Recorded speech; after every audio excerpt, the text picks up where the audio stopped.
Hello guys, welcome back to study. This is Dheeraj Kumar. अभी आप PSB या फिर coast guard assistant commandant stage 2 के एग्ज़ाम के बारे में पूछ रहे थे। मैं बताऊंगा, बहुत अच्छे तरीके से बताऊंगा। प्रिपरेशन कहाँ से करनी है, रिसोर्सेज बताऊंगा, बुक्स कौन सी लेनी है वो बताऊंगा, किसी की बैचेज ज्वाइन करनी है कि नहीं वो भी बताऊंगा। देखो, आपको ये चीज़ पता है कि मैं हमेशा से आपकी जितनी पॉसिबल हो, मतलब जितना पॉसिबल हो सका मेरे से मैंने मदद की है आपकी, ठीक है। पेड चीज़ में भी, फ्री चीज़ में भी। लास्ट टाइम मैंने कुछ पीडीएफ भी दिए थे, बहुत सारे बच्चों को हेल्प हुआ था। और एक पीडीएफ को मैंने पेड कर दिया था, ठीक है।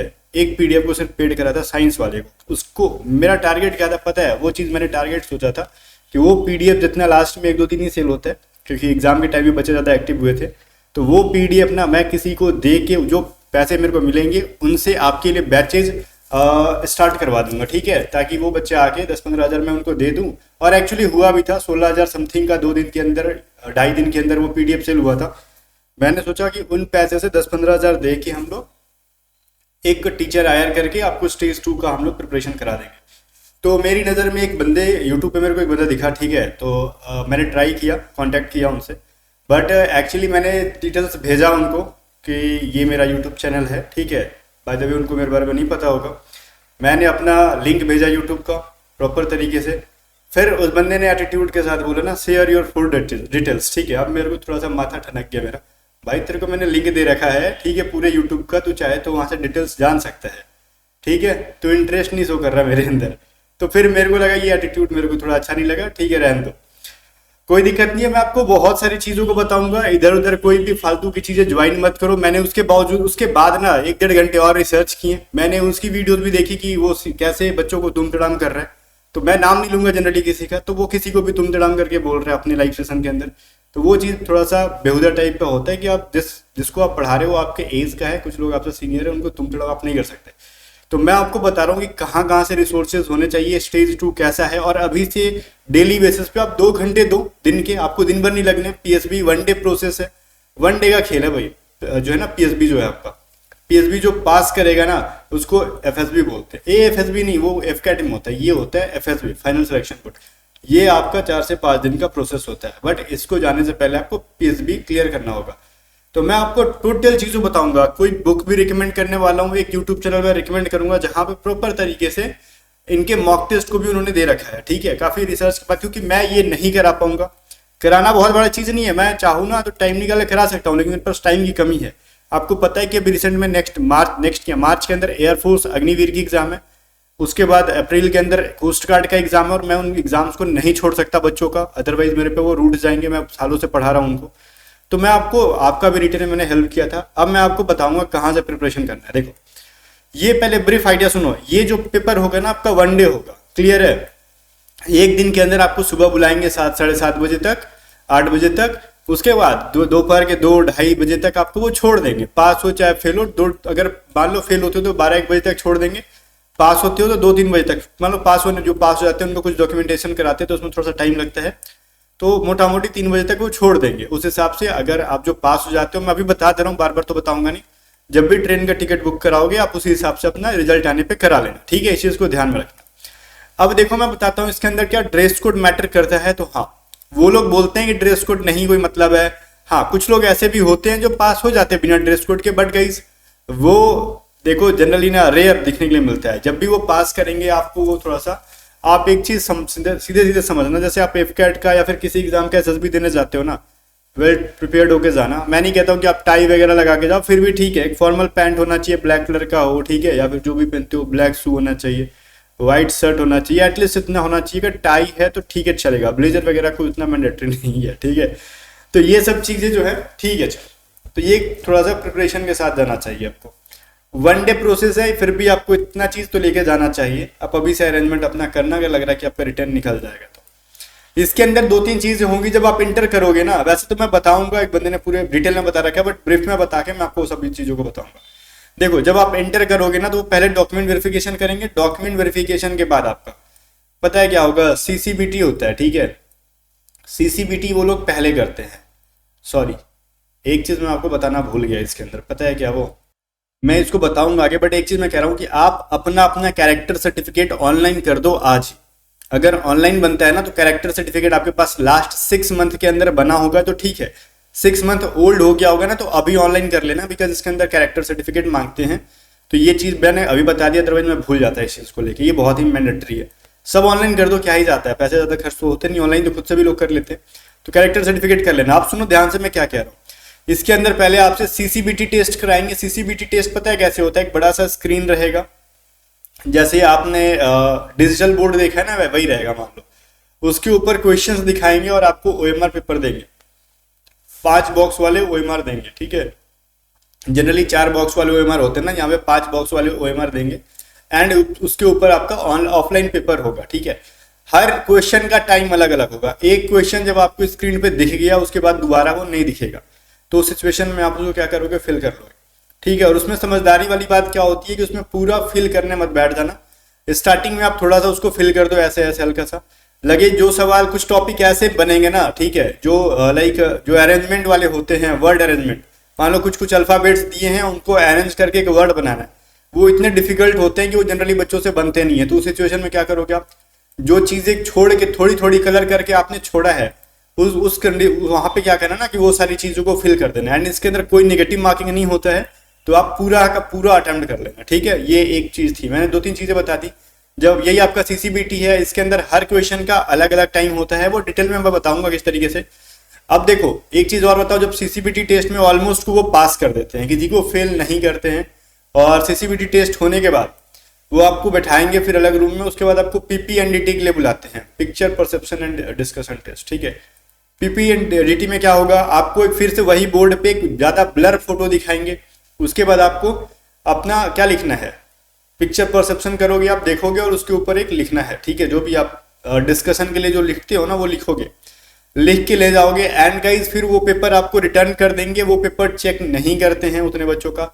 एंड जब आप डिस्कशन के अंदर जाते हो ना, तो वो पेपर आपके पास होता है। तो मान लो वो पिक्चर परसेप्शन जो आपने देखा, उसके अंदर जो आपने राइट डाउन कर रहा है, ठीक है, जो आपने लिखा है, तो इस चीज के लिए आप निडर रहो कि मान लो कुछ चीजें आपने छोड़ भी दी ना उसके अंदर, तो आपका वो कोई चेक करने नहीं जाता है, ठीक है। पहली बात तो ये। तो आपको क्या करना है? कॉन्फिडेंट रहना है डिस्कशन के टाइम। तो ये मत दिमाग में रखना कि हमने पूरा लिखा नहीं, हमारा क्या होगा, वो चेक नहीं होता, वो रिटर्न में आपको मिल जाता है, ठीक है। जब रिटर्न में मिल जा रहा है डिस्कशन के टाइम, तो डिस्कशन जब आप कर रहे होगे ना, तो वो टाइम आपके हाथ में पेपर रहेगा। जब पेपर आपके हाथ में है, तो फिर देख कौन रहा है आप क्या बोल रहे हो, ठीक है।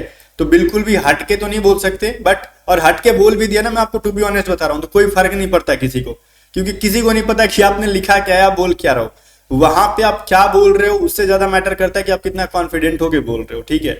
आपने जो बोला उसमें क्या लॉजिकल चीजें बोल रहे हो या फिर हवा कॉन्फिडेंट होकर कुछ भी बोल रहे हो, तो ये सभी चीजें मैटर करता है, ठीक है। तो ये थोड़ा सा ध्यान में रखना। और उसके बाद क्या होगा, अगर आप पास हो जाते हो तो फिर आप कुछ फिर से डॉक्यूमेंटेशन करेंगे, आपको रिकमेंड करके घर भेजेंगे स्टेज 3 के लिए। एंड अगर आप फेल होते हो तो आपको वहीं से भेज देंगे घर। अब मैं बताता हूँ किन किन चीजों को करना है। देखो एक यूट्यूब पे देखो गाइस, एक चैनल है, कोई ये पेड प्रमोशन नहीं है, मैं बता रहा हूँ, मैंने काफी देर से 1.5-2 घंटे तक मैंने देखा बहुत लोगों का। तो मुझे जो जेन्युइन दिखा ना, जो कि हाँ किसी ने मेहनत की है बिना किसी पैसे के, तो वो ये इंसान है, आईसीजी जर्नी करके एक चैनल है, ठीक है, यूट्यूब के ऊपर।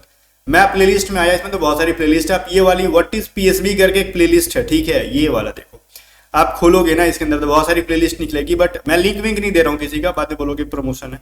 मेरे को जो ऑथेंटिक चीजें लगती है मैं रिकमेंड करते रहता हूँ बच्चों को, तो इसके अंदर जाना आप। शायद इनको भी नहीं पता होगा कि मैं इनके चैनल को प्रमोट कर रहा हूँ इनडायरेक्टली। तो आपको पीएसबी वाला जो ये है ना, व्हाट इज पीएसबी, ये वाला मैं ओपन करके दिखाता हूँ। वेट, इसके अंदर वीडियो मत चलना भाई, मैं यही देख रहा था इनकी वीडियो को, क्या इन्होंने चीज़ों को क्या सही तरीके से बताया, बोलने का लहजा क्या ठीक है। तो हाँ, बोलने का इनका लहजा भी ठीक है, ये इन्होंने कहीं भी तुम तड़ाम की जरूरत नहीं है, किया ही नहीं। अब इनके अंदर देखो ये प्लेलिस्ट है, ये साइड में देखो, मैं दिखा रहा हूँ, ये जो देखो साइड में है ना, यहाँ पे ये पूरी प्लेलिस्ट की वीडियो है। इसके अंदर देखो जो मैंने सीसीबीटी का बताया ना, इन्होंने देखो 33 मिनट का ना, ये पहले इन्होंने पीएसबी का कंप्लीट डिटेल बताया है, ठीक है। ये डेट पे मत ध्यान देना, ये 2 साल पुरानी वीडियो, लेकिन ये हमेशा से 2 साल क्या 3 साल पुरानी भी वीडियोज रहेगी ना, डजेंट मैटर, वही कॉन्सेप्ट यूज करते हैं ये लोग, ठीक है। तो आपको पहली वीडियोज देखनी है, डेट को इग्नोर करना है, पीएसबी बैच को इग्नोर करना है, इनका शायद पेट बोला होगा, वो चीजों को इग्नोर करना। फर्स्ट वीडियो देखने के बाद ना आप यहाँ पे आ जाना, पीएसबी, मैंने पूरी चीजों को अच्छे से देखा है, तब मैं आपको बता रहा हूँ। पीएसबी जो है ना आपका, इनका सीसीबीटी मॉक टेस्ट, ये मॉक टेस्ट नंबर 1 है 33 मिनट्स का। इनको देखने के बाद आप 2 मिनट 51 सेकंड का इन्होंने आंसर की दे रखा है। मैं आपको इनकी वीडियो चला के नहीं दिखाऊंगा, ठीक है, वीडियो चला के तो नहीं दिखाऊंगा, वो आप खुद देखोगे, ठीक है। तो आपको फिर क्या करना, उसके बाद आपको उनका आंसर की देख लेना है। एंड आंसर की देखने के बाद गाइज यहाँ पे फिर से इन्होंने और भी कुछ कुछ चीज़ें डाल रखी हैं, और भी मॉक टेस्ट नीचे है, मॉक टेस्ट 2 है, उसका आंसर की है, पिक्चर परसेप्शन का इन्होंने एक फोटो डाल रखा है। ये एक्चुअली ना यूट्यूब पे मैंने बहुत सारे देखे, एसएसबी के लिए ना बहुत सारे फोटो वो लोग डाले हैं, ये सिर्फ इन्हीं की नहीं, मैं बहुत सारे चैनल्स को भी देखा है मैंने, लाइक फिजिक्स वाला का भी एक चैनल है, वहां पर भी उन्होंने डाल रखा है, लेकिन वो एग्जाम से रिलेवेंट नहीं डाला किसी ने, क्योंकि एग्जाम में इतना क्लियर विजिबल फोटो आता ही नहीं है। चाहे आप कोई भी एसएसबी देख लो, एफएसबी देख लो, पीएसबी ले लो, ये इतना विजिबल देते ही नहीं, वो लोग बहुत ज्यादा हेजी देते हैं, ठीक है, बहुत ज्यादा हेजी देते हैं। तो कोई दिक्कत नहीं, एक ब्रीफ आइडिया लग जाएगा। अब तो पहली चीज ये कि आपको सीसीबीटी टेस्ट का मॉक टेस्ट 2 यहाँ पे मिल जाएगा, कैसे क्वेश्चन आते हैं उनका एक आइडिया लग गया इस प्लेलिस्ट के थ्रू, ठीक है। एक आइडिया लेना है आपको, वहां से बहुत कुछ सीखना नहीं है, बस एक आइडिया लेना है, ठीक है।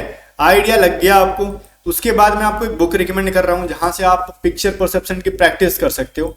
ये भी फ्री ही है, कोई फिर सॉरी ये बिना पेड प्रमोशन के है, मैंने कोई प्रमोशन नहीं किया इनका। ये बुक मेरे पास एक्चुअली है, अब मैं इस बुक की ना प्रोस एंड कॉन्स बताता हूँ आपको। ये है डॉक्टर जो है ना एन.के. नटराजन की है, सच में इसके अंदर पूरी तो बुक इंग्लिश में ही होगी, इसके अंदर जितने भी फोटोज वगैरह दे रखे ना पीपीटी के, वो भी एग्जाम की तरह हेजी नहीं है जितना हेजी होना चाहिए। हाँ 2-4 फोटो दिख जाएगा उतना हेजी, बट सारे नहीं है। तो बिगिनर्स को प्रैक्टिस करने के लिए ठीक है, आप यहाँ से कर सकते हो। ये फोटो पहले देखो, इन्होंने कुछ फोटो दे रखा है, उसके ऊपर ऐसे लिख रखा है, ठीक है। तो जो भी क्या कहते हैं उसको हम लोग ऐसे नहीं कहते, उसको स्टोरी कहते हैं, ठीक है। जो आपने पिक्चर देखा वहां से स्टोरी, तो इस बुक के अंदर वही चीज़ है कि बुक में जो है ना एक पिक्चर है, उसके बाद उसकी स्टोरी लिखी गई है, तो एक आपको आइडिया लग जाएगा किस तरीके से स्टोरी लिखनी है। बट गाइस मैंने जो चैनल रिकमेंड किया उनकी कुछ वीडियोस को देख लो, वो बता देंगे कि स्टोरी किस तरीके से लिखनी है। मैं उतनी डिटेल में फिर से नहीं जा रहा हूँ। वैसे मैंने A to Z study defence नाम के चैनल पर मैंने बहुत पहले ये सारी चीज़ों को अपलोड कर रखा है, तो एक ही चीज़ बनाने में बार बार ना थोड़ा सा बोरिंग लगती है। तो बाकी आप चीज़ों को खोज भी सकते हो, और मैंने जो रिकमेंड किया आप वहीं जाओ, एक ही जगह पे सारी चीज़ें मिल जाएंगी, इसके अंदर आपको चीज़ें मिल जाएंगी। एंड OIR का भी प्रिपरेशन इस बुक के अंदर है, तो आप कर सकते हो। जो रीजनिंग जिस टाइप का आता है सीसीबीटी के अंदर, वो सारी चीज़ें इसके अंदर है, प्रैक्टिस कर सकते हो अगर चाहो तो कोई। और इसकी प्राइस थोड़ी सी है, 291 है, तो मे भी आपके लिए किसी के लिए महंगा होगा, किसी के लिए सस्ता होगा।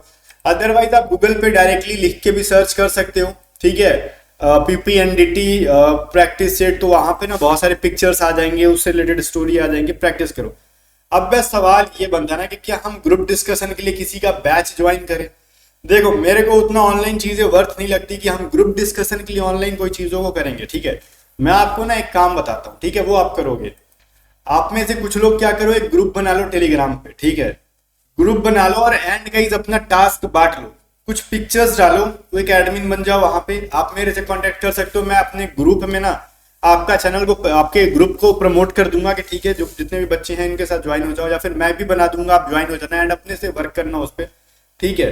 और वहां पे खुद से आप लोग लाइव आके डिस्कशन करो अगर आपके पास लोग नहीं है तो, क्योंकि डिस्कशन करना ही, कोई किसी को पैसे देकर डिस्कशन क्यों करे, इससे अच्छा ऑफलाइन जाके कर लो यार, सिंपल से। मैंने सोचा था ना कि मैं आपसे पैसे नहीं लूंगा, अपनी तरफ से जो आपके पैसे मैंने PDF सेल करके लिए है, मैं ही एक बंदे को मैं टारगेट कर रहा था कि इसको 10-15 हज़ार दे देंगे, वो आपको करा देगा।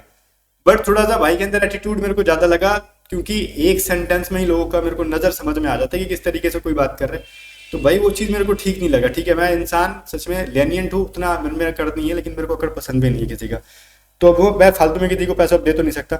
बट आपकी मदद मैं इस तरीके से कर सकता हूँ कि आप फालतू में इन बैचेस को ज्वाइन मत करो कहीं भी, आप टेलीग्राम पे ग्रुप बनाओ। सुनो मेरे से केयरफुली मैं क्या कह रहा हूँ, एंड मैं आपको थोड़ा बहुत वहाँ पे हिंट देते रहूँगा टाइम टू टाइम। एक टाइम फिक्स करो, ठीक है, कि जहाँ से एक इंसान ने, आप में से कोई एक एडमिन है, वहाँ पे एक हेजी फोटो या फिर AI से ना फोटो जनरेट कर लो। वेट देखो यहाँ पे ना भी जस्ट मैंने आपके लिए एक काम किया, मैं ChatGPT पे गया, मैंने देखो इनको कमांड दिया इसको कि give me a hazy picture for SSB PPNDT with its story, ठीक है। इसने एक मेरे को फोटो दिया, वो उतना हेजी नहीं है, वैसे आप डाउनलोड कर सकते हो, ठीक है। एंड इसने एक स्टोरी दे दिया, ये क्या है, एक ब्रीफ स्टोरी दे दिया इसने, तो वहां से एक आइडिया लगाओ, आपको एक आइडिया मिल गया कि स्टोरी किस चीज के बेस पे है। आप स्टोरी पहले मत देखो, ठीक है, आप इस पे लिखो, और बिगिनर्स हो तो करो, लेकिन लग रहा है ना कि नहीं ये उतना हेजी नहीं है, तो यहाँ पे लिखो नीड मोर हेजी, ठीक है। ये ट्राई कर सकते हैं आपके लिए हेजी देने का, यही कर सकते हैं ना, फालतू की चीजें मत करो। एंड कहीं आपस में ग्रुप डिस्कशन ही करना है ना, मिल जाओ 10 लोग 20 लोग, ठीक है, और अपना जो है ना, अपना वो क्या कहते हैं, गूगल मीट है ना, उसके ऊपर ठीक है लिंक शेयर करो अपने ग्रुप के अंदर एंड डिस्कशन करो। प्रॉपर आइडिया आपको लग गया, ठीक है। अब देखो ये जो है ना थोड़ा सा ज्यादा हेजी है, अब बोलोगे ना नीड मोर हेजी, मोर हेजी, तो ये बंदा कुछ और भी आपको क्रिएट करके दे सकता है, ठीक है, या फिर आप मोर हेजियर कर सकते थे तो ज्यादा सुटेबल रहता। ये मोर हेजी कहना गलत है, तो आपके लिए थोड़ा सा ये मेहनत करके और दे सकता है, ठीक है। आप ट्राई करो, बिगिनर्स हो ये, ठीक है। ये लग रहा है कि कुछ लोग जा रहे हैं यहाँ पे, क्या है उसके ऊपर कहानी लिखो, ठीक है। अब मान लो इसने कहानी लिख के नहीं दिया ना, तो आप बोलोगे now give me story, to story of this picture,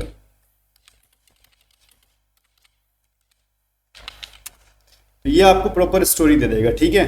अब ये आपको नहीं स्टोरी इसका कॉपी नहीं करना, आपको आइडिया लगाना है ना कि एक्चुअली इस फोटो में चल क्या रहा था, क्या आप इस स्टोरी के इर्द गिर्द पहुंचे, क्या जो एआई सोच रहा है कि आप इसके इर्द गिर्द पहुंचे, ठीक है भाई, प्रिपरेशन हो गई आपकी। अब रह गई ग्रुप डिस्कशन की, तो ग्रुप डिस्कशन में दो चीजें बताऊंगा, या तो आप offline English spoken class join कर लो, बिकॉज कोई भी आपको ऑनलाइन के अंदर नहीं करेगा, आप डिप्रेस हो जाओगे बाकी लोगों को देख के, ठीक है। अभी टाइम है, मार्च एंड में होगा ही आपका क्या कह सकते हैं स्टेज 2, और थोड़ी बहुत भी बेसिक इंग्लिश ठीक है ना, तो जब ग्रुप में ऑफलाइन बैठोगे ना, बिकॉज आपकी प्रिपरेशन ऑफलाइन होने वाली है, तो ऑनलाइन ज्यादा इफेक्टिव नहीं है ये सभी चीजें, ठीक है, क्योंकि आप ऑनलाइन घर पे बैठ के ना बोल लोगे, लेकिन जब 10-15 लोगों के बीच में बैठा के बुलाया जाए ना, तो आप हेजिटेशन हो जाएगा आपको, क्योंकि आपके सामने एसेसर्स होंगे तो उनके सामने बोलने में हेजिटेट करोगे। तो बेटर रहेगा कि आप 10 दिन 15 दिन जो भी है स्पोकन क्लास को ज्वाइन करो, बिकॉज वहां पे भी नया इन्वायरमेंट रहेगा, उनके सामने बोल लोगे तो कॉन्फिडेंट हो जाओगे आप, ठीक है। तो बाकी जो चीजें थी मैंने आपको बताई, AI is the best option, ठीक है, मेरे हिसाब से। बाकी आपको देख लो, मैंने बता रखा है, ये बुक भी है आपके पास, एआई भी है, या तो अगर एआई का मदद लेते हो तो ये बुक की मदद मत लेना, या बुक की मदद लेते हो तो भी आप, लेकिन ये बुक लेते हो तो लेकिन एआई की मदद लेना, क्योंकि ये बुक से ज्यादा बेनिफिशियल आजकल एआई है, ठीक है, मेरे हिसाब से। और मैं बहुत ज्यादा डिपेंडेंट हूँ एआई के ऊपर, बहुत सारी मैंने पैसे भी लगा रखी है एआई के अंदर, तो जो चीजें हैं वो थोड़ी सी चीजें हैं भाई, ठीक है। तो आपको मैंने कंप्लीट बता दिया। पीपीएनडीटी की बहुत ज्यादा मॉक टेस्ट लगाने के चक्कर में मत बनो, 2-3 मॉक लगा लिए, डेट इज एनफ, आपको आइडिया मिल गया। जो भी आपको वर्क करना है ना, सॉरी सीसीबीटी के मॉक की ज्यादा चक्कर में मत रहो, आपको जो वर्क करना है ना पीपीडीटी पे करो, फोटो देखो एंड स्टोरी राइटिंग करो, एंड ग्रुप डिस्कशन पे ध्यान दो। Story writing and group discussion जितना ध्यान दोगे बेटर है, और दिन के 4-4 घंटे 5-5 घंटे करने का कोई मतलब नहीं है, वन डे प्रोसेस है, आप कोशिश करोगे दिन के 2 घंटे भी देंगे एनफ है। एंड आपका इंट्रोडक्शन जो स्टार्टिंग का होगा वो प्रॉपर होना चाहिए, इंट्रोडक्शन में ही फंसना मत।